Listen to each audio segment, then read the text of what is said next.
welcome yet again to another episode of The President We Want. My name is Likuyani Eli, and we are streaming this conversation live on our YouTube channel, The Arts in Heart Official, on Radio Africa EU, and equally on blueradio.co.ke. Join the conversation tonight as we discuss about the integrity and the week that has seen so much activities in the political arena, from the courts and all over.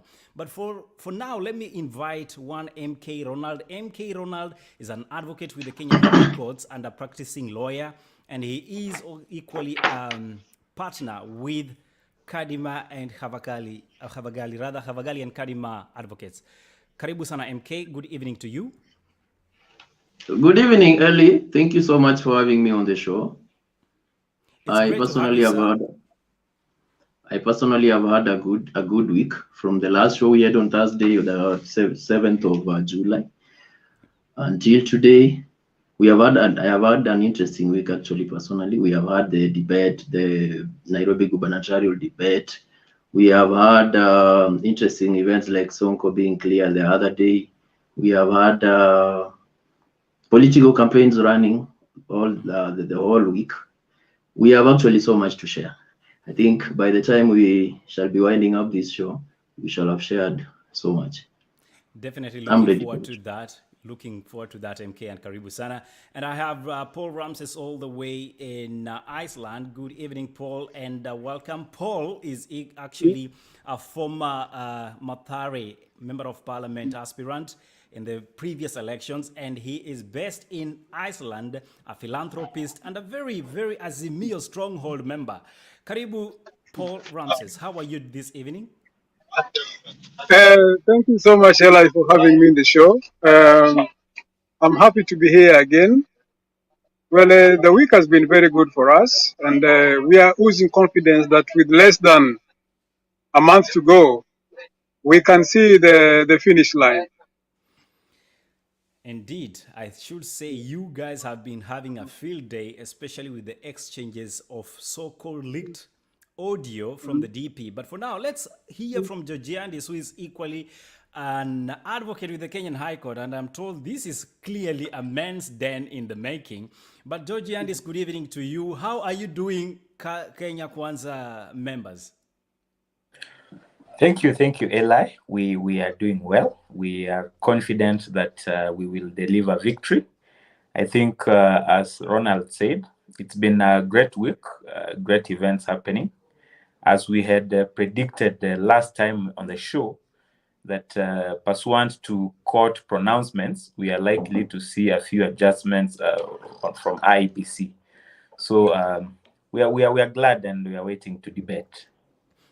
Definitely, ladies and gentlemen that are watching, welcome to the conversation. We will be tackling integrity in this session, even as we look at the happenings that have happened with the bodies such as IEBC being, given different directives from the courts. Let's start there. MK, did you see or foresee the win of Mike Sonko and his return to the race as governor, Mombasa County?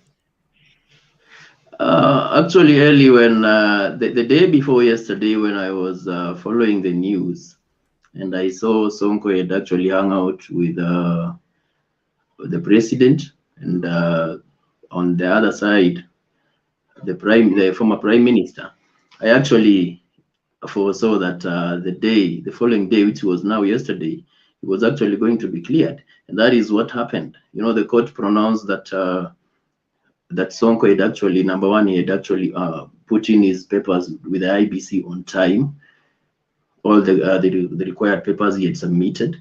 Secondly, that he has a process that is ongoing, that he has not completed the whole process of challenging his impeachment. He has an appeal at the Supreme Court. So considering that he has an appeal at the Supreme Court, it is premature to actually bar him from running for the governor's seat in Mombasa. And it came out that he was actually cleared. And today he was issued with a certificate by IBC.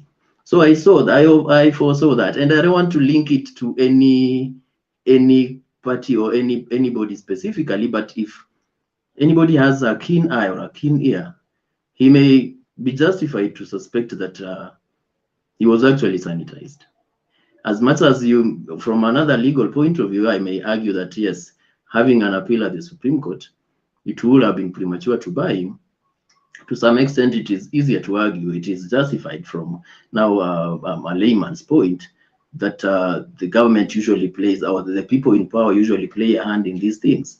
And the way it is not by coincidence that he was hanging out with the president and the Raila, and then tomorrow is cleared, and then the following day is already presented to the people of Mombasa under Azimio.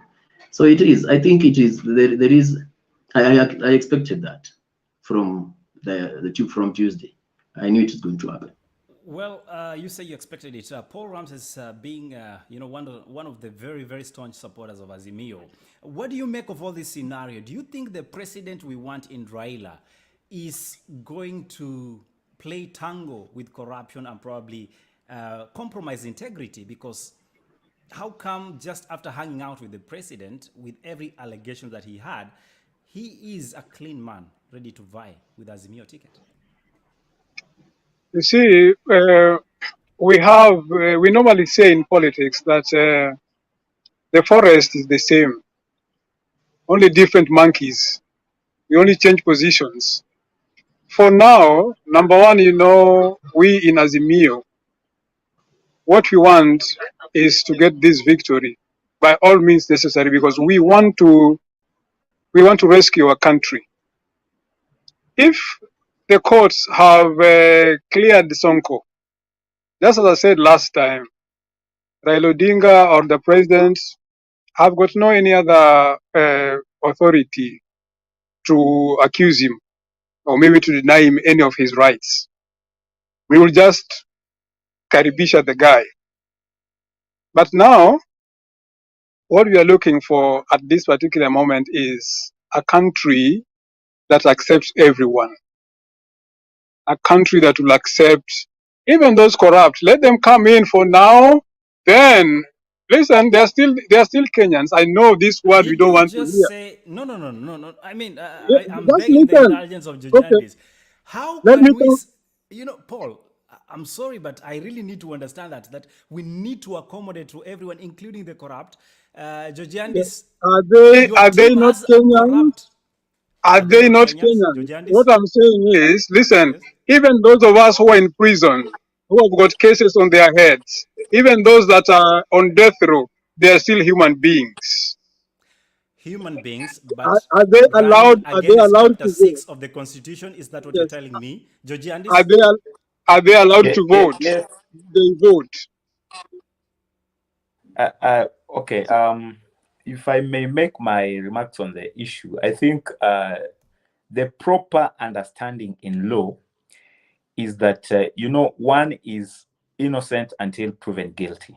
So the law envisages a scenario whereby before you are convicted, you are innocent. And if you are convicted and you have not exhausted your chances of appeal, then you still have an opportunity to, the decision can be overturned on appeal. So until you exhaust your appeal opportunities, then you still have a chance to contest, and you will not have an integrity issue. For Sonko, he was legible. I think the IBC returning officer had in barring, and also on the other side, I also think impeachment is a political process. So it cannot equate to integrity, because you see, if we had a Senate that conducts its proceedings similar to the Congress in the United States, where the CJ can sit in the Congress and the Congress can call witnesses, can receive evidence, you can cross-examine, then it would have been a quasi-judicial process. But in Kenya, impeachment is a political process. You can be impeached without even justifiable reasons. You can be impeached unfairly. So it was reasonable for the court to decide that Sonko should be on the ballot and he should vie. Okay, are you playing ball Can, because can I interject? Can I just interject? before, Can I interject? Okay. Pardon me, Paul, I'll allow you. But George Andis, are you playing ball? Because a number of members from Kenya Kwanza, and we know them, we've heard about them, are equally implicated in corrupt dealings, including abuse of power and office politically. Is that why That you is are not very true, because lenient to this conversation? no, I am not being lenient. I am stating the law as is, Eli. You see, the law in Kenya is you are innocent until proven guilty. You see, today, if you were to say that once you are implicated or once you are charged with an offense, then you are barred from vying. Today, me sitting here, I can go and report in a police station that Paul has abused me online on an online TV show. I pay a police officer. They bring charges against Paul, and Paul will be barred from vying. So we would create anarchy. People would use court to witch hunt others. People would use courts to make sure that people cannot contest in elections. So until you are convicted, you have been declared a convict and you are serving a sentence, or you have served, then the law presumes that you are innocent and you are eligible to vie or contest in an election in Kenya. So I am not I'm not taking sides. I am just stating the law as is. Really, I would Yeah. wish to disagree with Majimbo Okay. on one point, on one specific point. As much as I agree with Majimbo that there is the presumption of innocence, which says that you are actually innocent until you're proven guilty, I disagree with his point that an impeachment is a political process and should not have any implication on the integrity of the subjects. Impeachment is actually a formation or a child of the Constitution, and the Constitution is the law. It is a legal document. You may say the process, maybe by the county assembly and by the Senate, was a political process, but then the outcome is a legal outcome. It has a legal implication. That is why Sonko is actually at the Supreme Court at the moment. He's trying to appeal. If it had nothing to do with legal but politics, they would have actually finished that in the corridors or in the rallies, and we are done with the process. But it is in the court because it has actually a legal outcome. And when Paul says that everybody should vie because they are human beings and corruption should not be an impediment, then he is actually suspending Chapter 6 of the Constitution. He's saying that there is nothing like integrity. Everybody, so long as you're a human being, and you can vote, you can stand to be elected as a leader. There is a reason why that is specifically written: leadership and integrity. It is not only integrity; you're supposed to lead people. And when we say that because you've not been proven guilty, you are supposed to vie, yes, we are looking at the legal implication, the legal interpretation of it. But again, we are forgetting that with law, there is the moral aspect of it. To a leader, when you're looking at leadership and integrity as two, then you are looking at something that more than law. You are looking at also the moral aspect of it. You've been implicated and you've been charged, although not even not yet convicted, but you've been charged. You've been investigations have been done. There is a reason to believe that you have a case to answer. That is why you're in court. Actually, the best thing to do is to clear yourself first. Let that case conclude. Although that is now another thing to do with our courts, our judiciary process, which takes very long. But let it conclude. Come to the electorate with a clean with clean hands. Tell them now you can vote for me. I did not steal this. I did not grab this. But now, when we say, we just say because nobody has been convicted, they're supposed to vie. That is why we have all corruption suspects vying, and they will win. But now we cannot. Ramses, you have a rejoinder to this? Yes. My argument was based on what the judges had just said and what MK just said. You see, until proven guilty, the moment Sonko is cleared, we in Azimio, we cannot cast anybody out.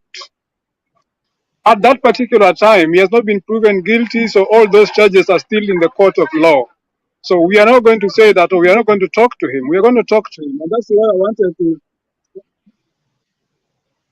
That's what I meant by When he came to us, it is not that Raila sanitized him or maybe Uhuru sanitized him, then the courts cleared him. We did not mean that. We in Azimio, we're going to work with everyone. This means that we as Azimio, we want all Kenyans, even after elections, because we are going, confidently, we are saying we are going to defeat our opponents. If they want to come together with us and work together for a better Kenya, for better children, for our women, for the country, for anything that will build our country, we are ready to work with anyone and everyone. Okay, let's hold on that, gentlemen. And for now, let me just take some comments that are coming in. I see Soccer Fans Banter says, in Kenya, with money, you can buy everything, be it freedom or IBC clearance. That is done with how heavy your pocket is. Innocence until proven guilty. Continue Majimbo. Again, is MK trying to insinuate that that test court ruling was a compromised one? Was that ruling compromised? That is the question Eugene is asking you, MK. Clearer than before. Great work, guys. Thank you so much, Brian Amsende, for following the conversation.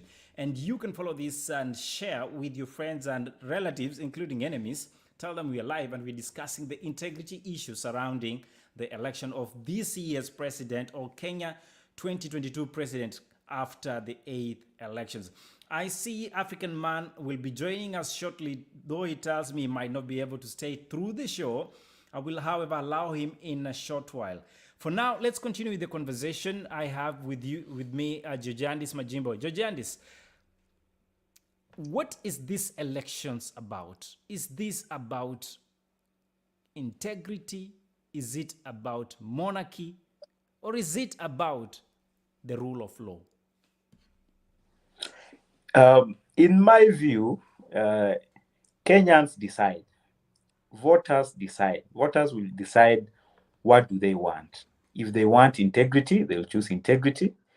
If they want monarchy, they'll choose monarchy. If they want projects, they'll choose projects. If they want economic redemption, they will choose economic redemption. You see, each and every candidate has presented their own manifesto. And I think, to be fair to all candidates, except one who I think is not very serious about his manifesto, I think the rest have presented manifestos that are reasonable, manifestos that at least target to enhance some sectors of the economy. We all know that we have various issues we are facing as a country.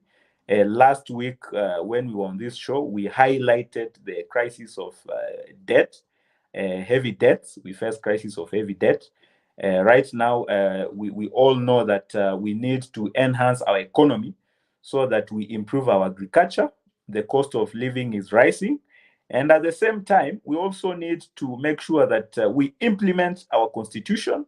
And by implementing our constitution, we bring in the question of the rule of law. We need to have an independent judiciary, a judiciary that is well funded. We need to stop weaponizing state organs, weaponizing EACC, weaponizing KRA, weaponizing DCI. We need to have leaders that respect court orders. And at the same time, also, we can't rule out the question of integrity. We need to have leaders that have integrity, leaders that are honest, leaders that are accountable, leaders that will make sure that corruption is a past tense from our system. We cannot do it at once, but at least once you step in as a leader, you need to put systems in place, you need to put structures in place to make sure that corruption is not tolerated. So in my view, all those issues are on the table. Integrity is on the table. Economic redemption is on the table. Anarchy is on the table. Projects are on the table. So everything is on the table. It goes back to the voter to interrogate their leaders and decide who are we voting and why are we voting for them. Before I can allow Paul to come through, let me just usher in the African man, Matasio Kago, all the way in Holland. Good evening, Matasio, and how are you this evening? Good evening, good evening. I'm very fine, quite in between stuff. I'm listening, I'm following, I'm getting more confused and more really pitiful about the situation we're in at the moment when we talk about projects, when we talk about integrity and stuff like that. I think we are allowing ourselves to be fooled much, but I'll come back to that. I'll just go to the first point I mentioned last time is it really depends. When we say the president we want, it's about what kind of a leader do Kenyans need. That's the most important thing. Who are good leaders? When you talk about the president we want, and you're even doubting the fact of integrity, I wonder what? It's a basic thing.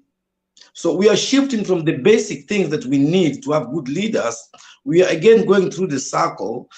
And I hear my friends saying a manifesto, which is, let's say, bogus, as he says. I wonder which manifesto is that. I approach politics from a different perspective. You know, we have been brainwashed for a very long time, as I say.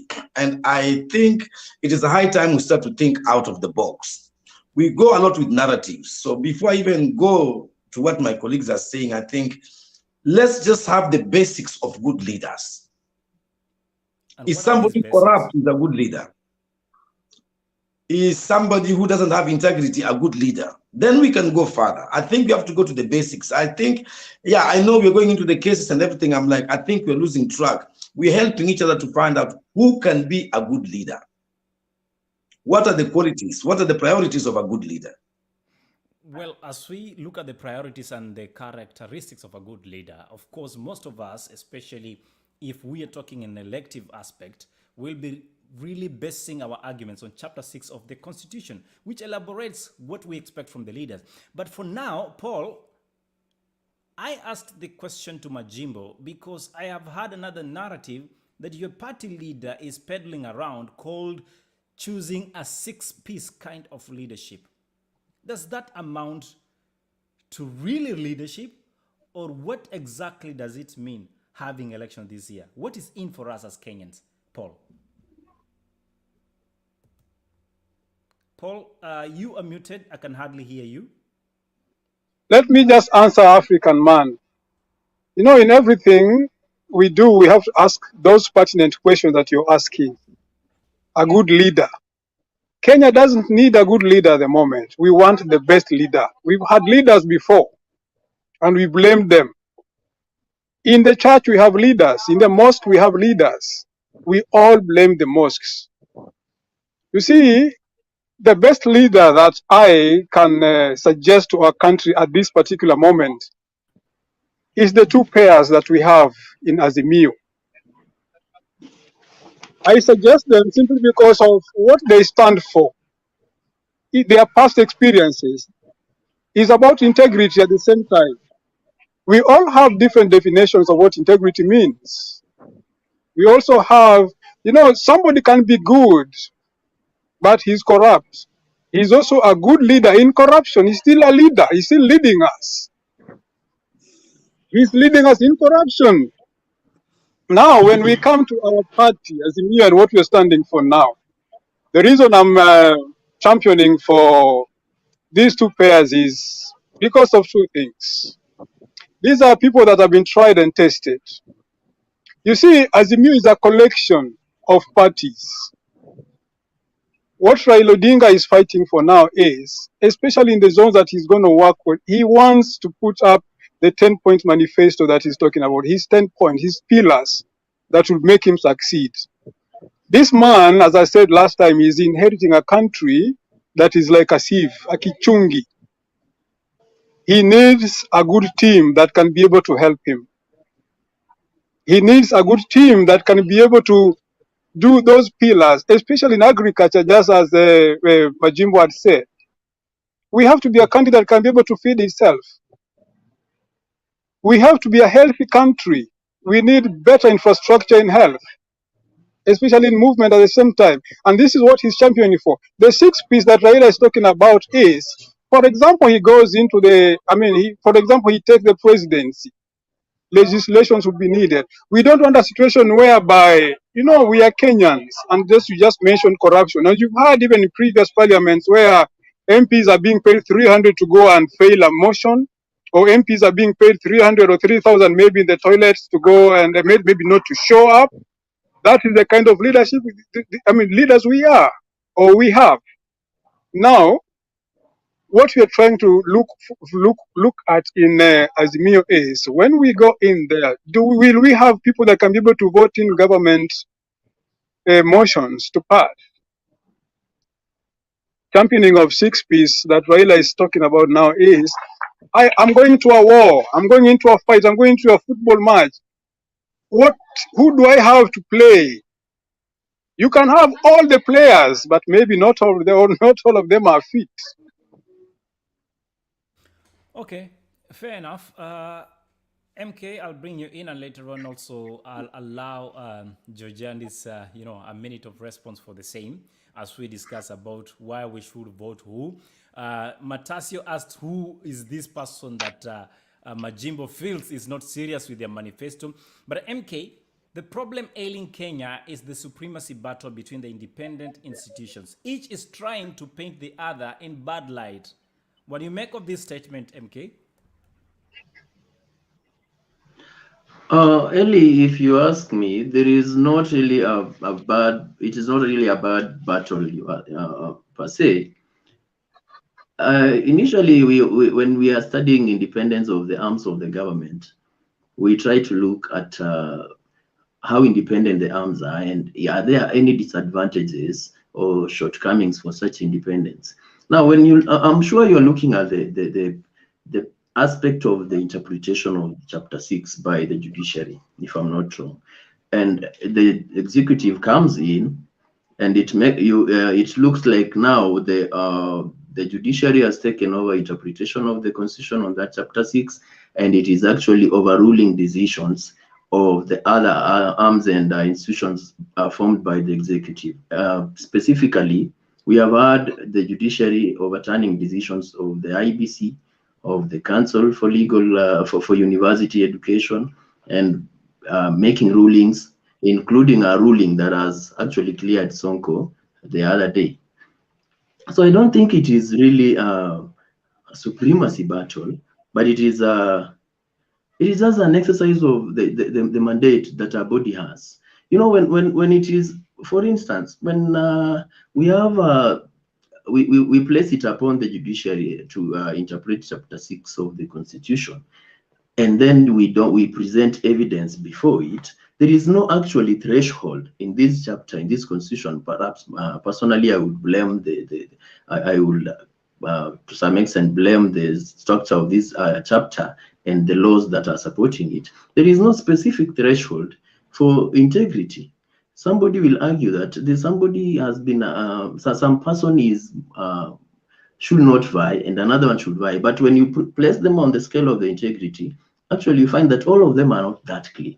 But one is being cleared and another one is not being cleared, and you come to wonder why the judiciary is looking like it is overstepping its mandate and overruling decision of the executive. It is not because of the supremacy battle. It is because of the independence. When a matter is brought to and specifically, we usually have the legislature for making laws. We usually have the judiciary for interpretation, and we usually have the enforcement authorities. Those are three arms of the government with varied roles that they play in this. So when a law has been applied by the executive, an arm of the executive, and it is subject to challenge, it definitely has to come to the judiciary. The judiciary will definitely make a ruling on it. What do you expect? We don't expect that the judiciary will definitely be agreeing with that decision as it has been made by the arm of the executive all the time. We expect that the judiciary will apply its independence in making a determination in it. But most of the times, unfortunately, it is not really independent. Sometimes there are forces that actually play in to influence the decision of the judiciary. We will have a talk on the streets that hiyo ya Sonko lazima kuna wakubwa walicheza kawa hao, because people know that that independence is not independence, absolute independence. There is somewhere somebody, although not legally, will come in to influence a decision. To some extent, we will have these judicial officers actually being compromised. It has happened before. There are rumors. Some have been actually removed from the bench for some other such reasons, although not necessarily political. But it has happened before. So, if you ask me, the judiciary is actually doing its work, but sometimes we see shortcomings in the decisions they make. We wonder, hey, okay, what would they have done? In the case of Sonko, we see clearly what has happened. We are still arguing that Sonko was actually supposed to have been cleared long time ago. So if you ask me, yes, judiciary, there is some kind of a battle, but it is not a supremacy battle as such. It is the exercise of the powers on each body or each arm of the government. Everyone has to exercise their powers as per the constitution. That now will make us interpret like we're having a conflict when there is none. Thank you, MK. And that closes the first session. And in the second session, I want us to discuss about, watu wa hasira. And Majimbo, you have quite some questions to answer because in the president we want a president that can be able to unite a nation, a president that can sieve his words, because words are like bullets. Let's listen in. We all have to remember that hate crimes is preceded by hate speech. We all have to remember that the genocide of the Tutsis in Rwanda started with hate speech. The Holocaust did not start with the gas chambers. It started long before with hate speech. What we have been seeing in Myanmar against the Rohingya population started also with hate speech. And today, what we are witnessing around this world, with the rise of extremists, be it in Europe, be it in Asia, everywhere, when we see the growing number of neo-Nazi group, neo-fascist group, when we see the way migrants and refugees are being vilified, we need therefore to make every effort to address this hate speech.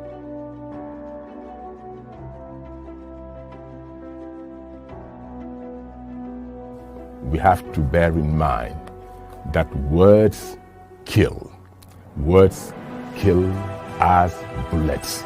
And that is why we need to make every effort to invest on education, to invest on the youth, so that the next generation will understand the importance of living peacefully together. We need to make every effort so that the attacks like the one we have witnessed in Sri Lanka, when churches were attacked, the one we witnessed in New Zealand, what we saw in Pittsburgh, all this has to stop. And to stop it, we need to invest more on mobilizing the youth. We need to use the verb to become a tool for peace, a tool for love, a tool for increasing social cohesion, harmony in our world, instead of being a tool for committing genocide, crimes against humanity. Indeed, you're watching The Arts in Heart, and of course, we're streaming this live on Facebook, YouTube, and we are equally on blueradio.co.ke. With me are these gentlemen that are making the conversation worth your time tonight. We just had that conversation on speech and hate speech. But let's pick it up from your flag bearer, Georgiandis Majimbo, who has been said and mentioned in the media for all wrong reasons, including an issue to do with anger management and the choice of words. What do you make of that, sir? And what do you have to say in his defense?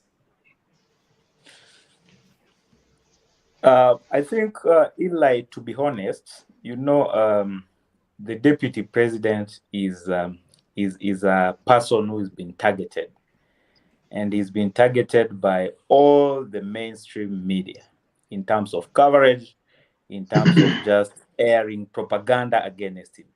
Because the reason as to why people are trying to fly around a narrative, or rather propagate a false propaganda that the deputy president is somebody who is hot-tempered, it's because there was a video that was doing rounds the other day where the DP was seen lashing at a boy who was trying to disrupt his rally.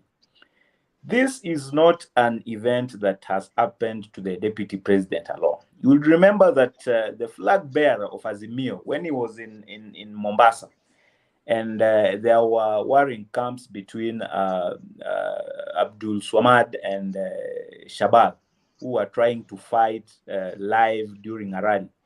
He also said similar words. He just the youth who were causing fracas. He was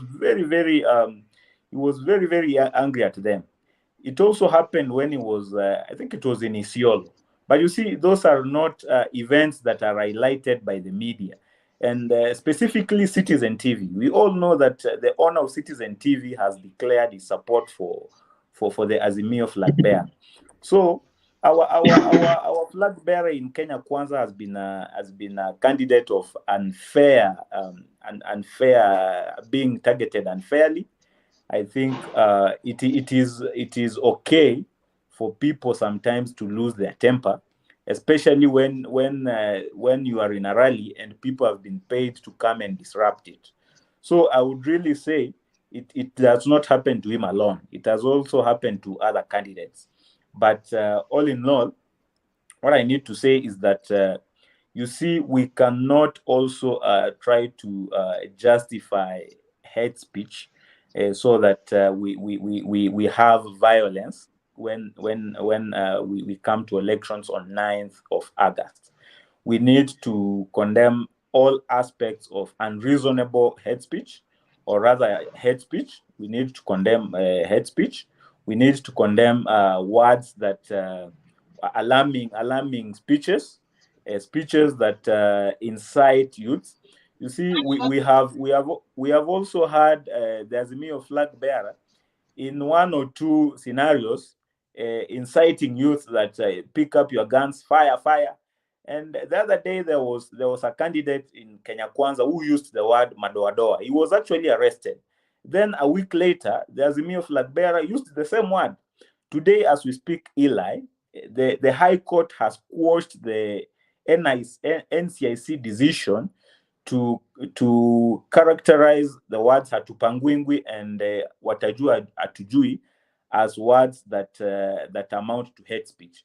You see, that was a targeted decision. It was a decision made to target the deputy president because he had been using those words.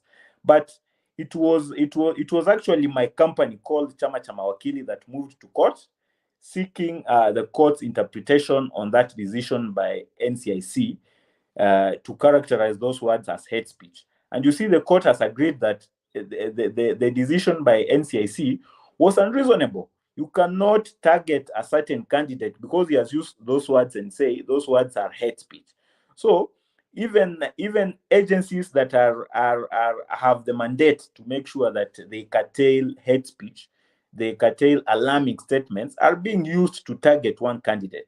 So in his defense, I would say that all efforts are being used, or all efforts are being directed towards making sure that the deputy president sounds like is being unreasonable, sounds like is raising alarming statements, or they want to paint him in a negative light. Thank you, Advocate Majimbo. And African Man, you've been listening to these gentlemen, discuss and share ideas on the president we want and the kind of organizations we are raising as a country. What do you make of his conclusions on the issue of, the choice of words some candidates use during their campaign rallies? You can take that again, Matasio. Your mic was off, but now you're good. Yes. I'll try to put a few things in perspective. When we put politics, media, and narratives together, it's very dangerous. You need to be very smart to sail through. I agree. You can pick any word. You can use the word nigger. It can be a hate speech word, and it can be a normal word to use. That's one thing we have to be careful about. I agree. There is no clear measurement of trying to determine certain words belong to hate speech and certain words don't belong to hate speech. What we're facing here is a common propaganda. We do it all the time.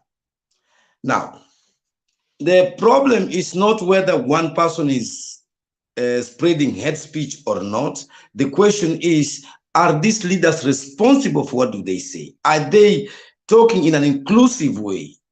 I can imagine if you use the word hatupangwingi, and then you've already told people those ones are them versus us. So when you use the word hatupangwingi, it will definitely mean you're talking against the two groups. When you put hustlers versus, I don't know, dynasty, and then you start to say hatupangwingi, it's a narrative that builds the other situation you build. I like the video when he talks about, and I agree with the video completely. Genocide starts with the word on the mouth. That's where it starts. The genocide starts with that. In Rwanda, everywhere it starts like that. The problem is how we as the electorate take it. Now, we are going through a situation where we'll be incited. Media will incite us, supporters will incite us, the church will incite us, institutions will incite us. But the only question to look at it is we have to look and see further than what we want. Another thing is all these things are drama around elections so that we can really not see what kind of leaders are standing before us. Even these things of not having a certificate, these things of being not allowed to register, all those things are just dramas around it so that we create the narrative. Some look for sympathy votes, some look to incite some people. So for me, I'm much more concerned in the sense that how responsible are our leaders when they speak? Most of them lie. Clean, straight lies before and after elections. Us as electorate, if I ask somebody, you are supporting the UDA guy, can you tell me 6 lies of Ruto? Raila guy, can you tell me 6 lies of Raila? Has Raila lied in your eyes? Be honest to me. Has Raila ever lied? Has Ruto ever lied? I'm asking you two people of Azimio and UDA. Tell me yes or no. I think Ramses doesn't want to answer you, but let's allow him to answer this. Ramses, is your presidential candidate lying to Kenyans when he says he's going to give them 6,000 shillings and elevate their living standard? When he says once he takes power, the cost of life will drastically reduce and Kenyans will be able to afford a meal without breaking too much sweat. Is your presidential candidate lying? Raila Odinga is not a liar. This man is a man of integrity. Can you just listen? He hasn't lied before because I can't remember where he lied. Let me tell you something with Raila Odinga. Whatever he says is truth. The reason I'm saying this is because I have known the guy. Number one, when the guy was a leader of LDP, he promised that he's not going for power. He didn't run for presidency at that particular time. He's going to support somebody else, and he did it. That was not a lie. Raila Odinga went and salvaged, what's his name, Musalia Mudavadi, and he said, man, come here, we come together for the sake of our people. He did it.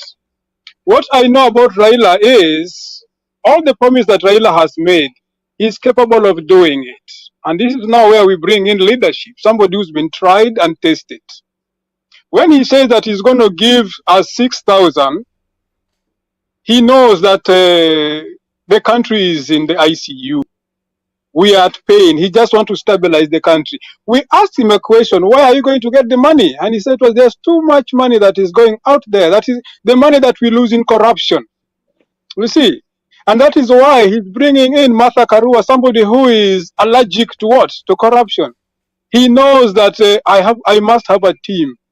Let me bring in this particular lady who can be able to help me in what? Fighting that. The money that we normally lose in that corruption can be able to sustain more families. Before that. You have answered me. It was just like, has Raila ever lied in your eyes? Thank you. The other guy, has Ruto ever lied in your eyes?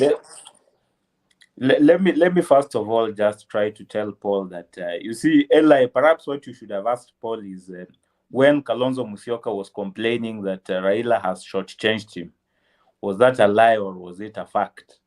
Also, It was when not Paul a lie. said that, Wait, You have asked No, no, them. guys, can I wait, interject? because Wait. Can I Matasio, interject? allow them time to answer. Matasio, please. there's Can I let me Kalonzo. finish, interject? You Paul. see, wait, No. You know, we need Kalonzo, to put these things into yes. perspective. Let me finish, then you will have time to come back. You see, Kalonzo complained. I'm not the one who was complaining. Also, when you say Martha Karua is clean, and we all know that Martha Karua has been implicated in a corruption scandal where he was paid millions by BAT. So I also fail to understand when you try to paint Martha Karua as clean. But just to answer Matasio, Ruto has never lied. In fact, for me, I have never seen him lying. Everything he says is the truth and is factual. If there is any lie, tell me. I want to counter Okay. it live on this show. Can I interject now? Let me talk about this Kalonzo thing. Raila has already answered that question, and he said, listen, the agreement between the two of them was if I served for a term, Raila did not serve for a term. So that was not, that was not a lie.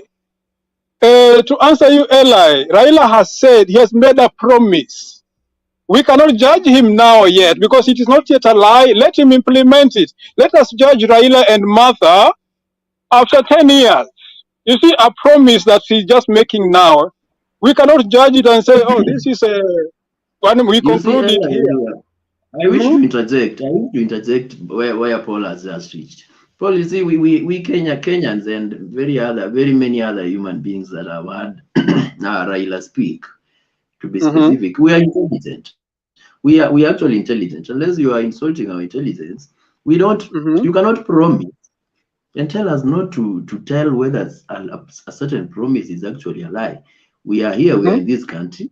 We know what is happening. We know actually what is practical. And when you tell us the country is on its knees with a big public debt, and you are telling us you will be paying 6,000 per household of over 2 million. That is per month, not per year, per month.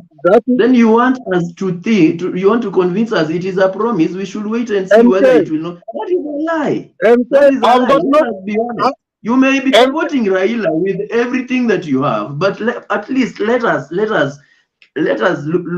speak like you actually mind our listeners. We are encouraging them. We want them to believe that. I'm a Christian. Let me interject. I'm a Christian, and I read the Bible. The Bible, Jesus also said to his disciples that I'm coming soon. It is now 2,000 years. He hasn't come yet. It doesn't mean that Jesus lied. We're still expecting him. Raila has just made a promise that he's going to do it. Let us wait for him. It might take 2 years, it might take 3 years. Let us wait. No, you see, don't mix religious matters with politics. This is a practical thing we are living in. This is a practical situation. He said, please leave religious matters out of it for the time being. Let us face it. Jesus didn't say, Jesus didn't say that I'm going and when I reach there, I'm going to do this. Raila just said, when we get to power, when, not if, when we get to power, this is what we're going to do. We asked him how. He has already told us that the money that we lose in corruption is enough to do all these things. The other day, the Kenya Kwanza, presidential candidate said to us when we questioned him about Aror and Kamwerer, he said it was not 21 billion, it was only 7 billion. My friend, how much is 7 billion? That cannot be accounted for. Wasn't that a lie? But the candidate has actually told us it has not given us any procedure, any structure of recovering this money. You see, religion, as much as you may correlate this with some aspects of religion did not actually should not exist to suspend our reasoning. We are there, we can think, we can see that actually this is not going to happen, and we will maybe someday we will meet and we will actually analyze that. You want to judge Raila from a point of assumption, and assumption is wrong. 2027. That is an outright lie, Paul. Can you? Is it really? Do you think we will host the World Cup in 2027 as Raila is trying to tell us? And that is where MK's reasoning is coming in. Raila is saying, if he said that, he said, listen, my friends, if I get to this, I can be able to do this. You see, look, the other day we were given Africa Cup of Nations as a host. We could not host it. There is no way we can be able to host even Africa Cup of Nations if the stadiums in Kamwerer, the 7 stadiums, the 9 stadiums, where are they? Did you say that your candidate has not lied? Ruto has lied, was blatantly on TV.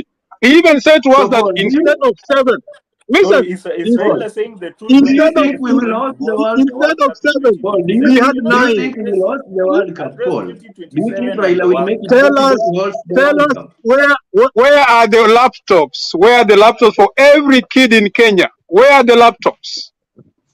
Yeah? Well, Raila is saying the moment I get into power, this is what I'm going to do. You well, see? gentlemen, So, easy out, gentlemen. yes. We really need to have this conversation so that we can be able to help our viewers who are planning to vote in 2022 Mhm, as they elect their president. It is important and imperative that we actually mhm, tackle the hard issues that nobody wants to talk about them. And as we mhm, are here trying to see who mhm, lied or did not lie, people could mhm, be asking, why are we concentrating only on 2 candidates? This is because mhm, these 2 candidates have had the chance to step in the highest office on the land. The mhm, former Prime Minister, Raila Odinga, was actually the second Prime Minister in the country and the first one in mhm, the 2010 Constitution, whereas the mhm. DP was the first Deputy President in the 2010 Constitution. So their issues as candidates for A this various constitution that posts he is opposed. important. If I'm going to discuss Raila and I'm going to discuss Ruto, I want you guys to tell us why you believe these 2 should be president and their integrity has nothing to do with stopping them from ascending to that higher office. MK, do you believe Raila is the best man to take us to Canaan after bailing out and going to shake the hand? Actually, he is not. He is not, and for these reasons, Raila has been in the system, has been in the system for long. He has been the prime minister, as you said. He has been there. We have seen what he has done. We have seen that he has actually condoned corruption. It is very clear. He has even, in fact, he even mobilized his own senators to clear Waiguru when Waiguru was actually being facing impeachment by the Senate. And after that, what happened? It was like now Waiguru is very clean. We have seen what the people that surround Raila, and he is condoning them. We have seen, we can even actually evaluate the counties that have been having ODM governors. We can see, as much as I may not table evidence at the moment, it is there for everyone to see. It is there for everyone to evaluate. How has Nyanza actually performed? When we look at its governors, what are the corruption implications against the heads of those ODM leaders? There are very many, and you look at Ruto's side, actually it is not even better. That is why when you ask me personally, I will not take a side between these 2 guys. I would rather abstain personally, because there is no president I want in these 2 guys. There is none. These guys are fed us with manifesto. These guys are fed us with a manifesto that are full of lies. Raila is telling us lies. Ruto is telling us lies. Tutatenga 250 billion for, I don't know, for small and medium enterprises. We 50 billion for loans for women. You know, all those things. I don't even want to go into the specifics because I'm never keen even reading their manifestos. Why? Because they are full of lies. They are full of things that will not be implemented. When I was looking at the manifesto for Kenya Kwanza, and I looked at the manifesto for Jubilee for 2017, I found out that Jubilee may be implemented only 2 or 3 things in their manifesto, 2017 manifesto. And Ruto was part of it. As much as he will come out, I know Majimbo will say, yes, handshake Iliaribu. Then Ruto was out. So the person who should take blame, it is Raila and Uhuru. But that's not the point. The point is the manifesto was actually never implemented. That is why if you ask me point by point, manifesto ya Ruto ni gani, I will not tell you. Because I know time, the MK. I'll cut you at that so that I can So the allow thing other is, panelists my point is, if you give me Raila and Ruto, I will stay in the house. Okay, MK says if you give him Raila and Ruto, he will stay in the house. Majimbo, Ramsey has accused your candidate of giving promises that he never fulfilled, including the laptop project. What do you make of this, Majimbo? And what is the defense you want to give your candidate? I think I will forgive my colleague for lack of information. But you see, promises that were contained in the 2013-2017 manifesto, those promises were implemented. Those that were not fully implemented were rolled out. For instance, the laptop project, it was fully rolled out. Today, if you go to certain schools, there are kids who are using those laptops. It's only that What it do you was mean not certain? fully implemented. Well, let me What do you finish. mean It's certain? only that it was not fully implemented. So, And what stopped the you see, even right implementation? now, Is it the financing? Is it the political will to do this? If you No. can answer this no. before we The main allow Ramsey. issue, is Eli, the finances. We all know that Eli, finances are the main hindrance towards completion of projects. Even right now, you see, the moment you go, even right now, the candidates that Paul is supporting, the Azimio of Ladbear, has said that once he takes over power, he will work towards ensuring that he completes projects that have been started by President Uhuru. Meaning that once you get into power, there are projects that you will find have not been completed. Some have stuck for one reason or the other. There are court cases. Some are not being properly financed. So it is not a question of lying. It is a question of whether the project has been rolled out and has been fully implemented or not. The moment you promise Kenyan something and you commence it, you make sure that you are working towards achieving that promise. Then we'll know you are working. But once you fail to do anything, we'll know you are lying. The same way Raila is telling us that we'll host so the you are World Cup in accepting. 2027, and we know we'll not do that. So Raila is lying. Okay, great. Ramses, what do you have to Yes. say in response before I allow the African man? You have accused this other candidate, the Kenya Kwanza candidate, that is Deputy President Wiliam Ruto, of lying. And one of the things you've mentioned, as I cited, is the laptop project. Are you telling me Deputy President Wiliam Ruto was operating this government as a singular? Why are you not questioning the role Uhuru played in this and his cabinet? You see, when today everybody is watching what I'm saying, and let me go back a little bit. In 1 minute, sir. In 1 minute, it's a promise. I will come back. Jesus said, I'll come back soon. It doesn't mean that he lied, but we are still expecting. Here is a president, or here is a deputy, or here is a presidential candidate who was on national TV talking to more than 45 million human beings, calling themselves Kenyans. You see, and saying, we are going to connect you. It is 10 years later, we didn't see nothing.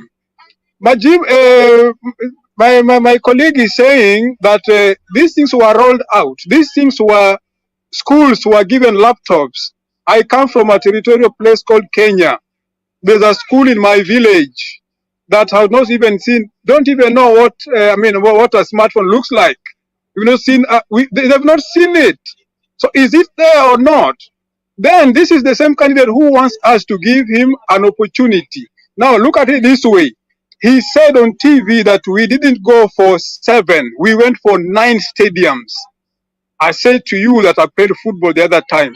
The biggest disappointment I'll have is to tell my children, you cannot play for Kenya. You know why?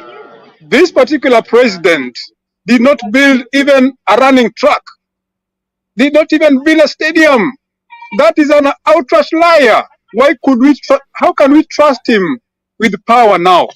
How can we trust you with the power now? But you have deliberately left out the second part of my question of, was the deputy president in government on his own? Why are you not questioning the Azimio la Umoja chairman for being part of the failure? The Azimio la Umoja chairman will take part of the blame. He was not part of this discussion on this particular day. But you see, that particular government, so whatever has been left, the Azimio government is going So to he's check it. Is it transferring the necessary? virus to the next station. Is that what you're telling And, us? and, that, and that is what my candidate is saying, that once we take power, these are the pillars we're going to stand on. Whatever cannot be implemented, we cannot be able to implement. We're going to take them out. But first is to stabilize the country. And that is where the 10 pillars are coming in. We are a sick nation. Okay, You sick see, we are nation 100 being people. led with a new messiah found in Azimio la Umoja candidate Raila Odinga, and being chaired by the same virus that infected the system. But It that's is, story for another day. African man, what do you have to say in 1 minute? I'm sorry, give me a minute, but I'll try to squeeze my words very quick to finish. I asked this gentleman a very simple question. That person you're supporting, has he ever lied? We have tried to go around it to put promises versus lies. You see, even if you ask my son, has your father ever lied? He'll be very clean and tell you, yes, he said he'll come with bread, it didn't come with bread. That's the first problem we have. We have become so fanatics that you believe in your heart that Raila cannot lie. You believe your heart that Ruto cannot lie. That's the first poison. And I talked about who plants in your first farm. This is your first farm. If you're on this panel and you really believe Raila cannot lie, I've got news for you. Politicians, lawyers, a lot of pastors lie 75%. Know that. Remember that, please remember that. So if you're sitting here with me, trying to defend me, an old man like me, telling me that Raila cannot lie, please, my friend, you are insulting. My friend told, and now another thing, wait. You come with Jesus thing. Please, there are things you don't mix. Politics and church. You have to they mix come them. together. No. Wait. Comparing the return of Jesus to the lives of Ruto and Raila, my friend, you are abusing Jesus. Jesus came back a long time. If your consciousness, if your consciousness is what it should be, if you're a Christian, you know what it means for Jesus to come back in your heart. Please, my friend. Can I interject? What could Mari? Eli, just a minute. Just a minute, Eli. Gentlemen. Eli, let me say this thing. Just 1 minute. Jesus said, and this is in the Bible. You see, when I go, I will give you a helper and you will do miracle more than what I do now. You see, Jesus opened our eyes to see even what we cannot be able to see. Now we are seeing the blatant lies of DP Ruto. When you promise children that you're going to give them laptops, you don't give them. Never lie to children, number one. Number two, when you promise, when you make a promise. I ask you a question as a supporter of Raila. I ask him a question as a supporter of Ruto. You don't talk for Raila. Don't talk about Ruto. Can Raila lie? Has he ever lied? Yes or no? Yes, he can, but and we in must front of end us, this conversation. He has never lied. Gentlemen, okay, kindly, let's tone it down. Let's tone it down. We have had a healthy conversation, and I'm happy that we did come this far. Unfortunately, we cannot address all the questions we want, and that's why we have spread this program until the election night and the election day, where we will be dissecting this piece by piece. Today, our main anchor was on integrity, but we'll equally look at the preparedness of all these people that are involved, including all the parties, the IEBC, the politicians themselves, the MCAs, and what have you, including the electorate. Do you know what you have to do come 9th of August 2022? This conversation continues online, so you can continue engaging us. But for now, let me just take a quick one here. I see Eugene, unasema lawyers ni wakora. According to Matasio ni wakora sana. Na wamekaa hapa mbele yetu na suti nzuri.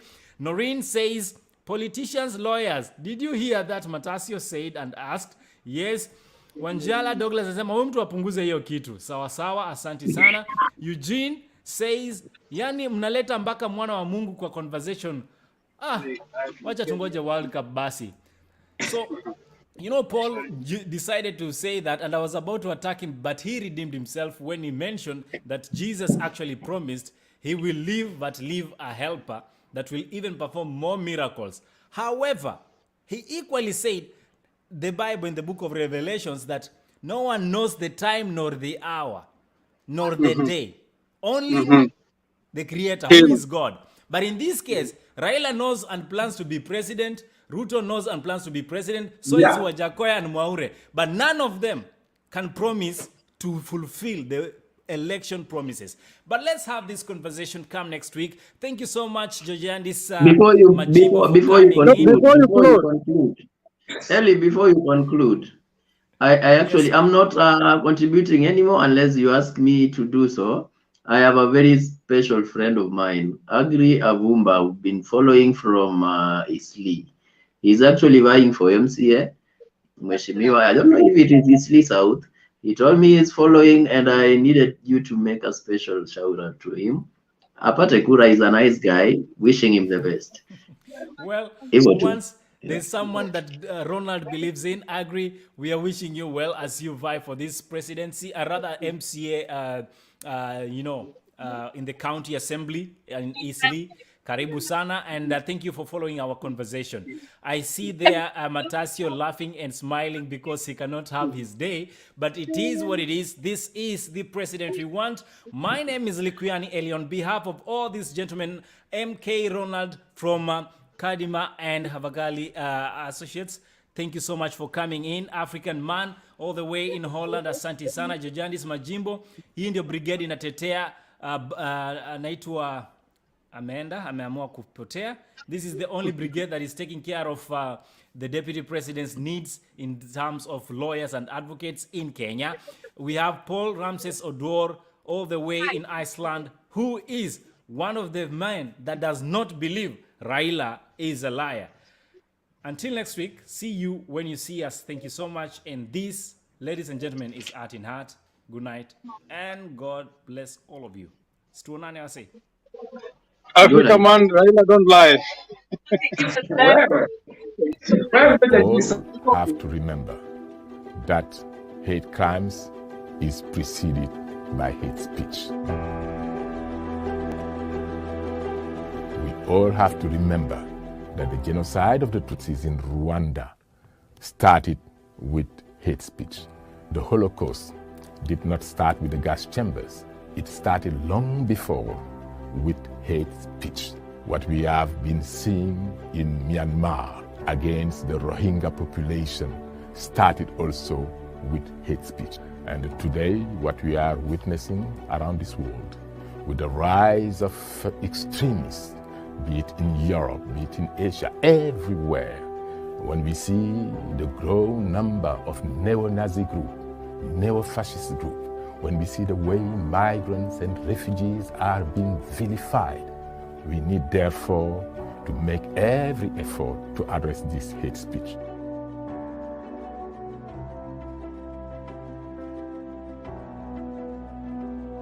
We have to bear in mind that words kill. Words kill as bullets. And that is why we need to make every effort to invest on education, to invest on the youth, so that the next generation will understand the importance of living peacefully together. We need to make every effort so that the attacks like the one we have witnessed in Sri Lanka, when churches were attacked, the one we witnessed in New Zealand, what we saw in Pittsburgh, all this has to stop. And to stop it, we need to invest more on mobilizing the youth. We need to use the verb to become a tool for peace, a tool for love, a tool for increasing social cohesion, harmony in our world, instead of being a tool for committing genocide, crimes against humanity.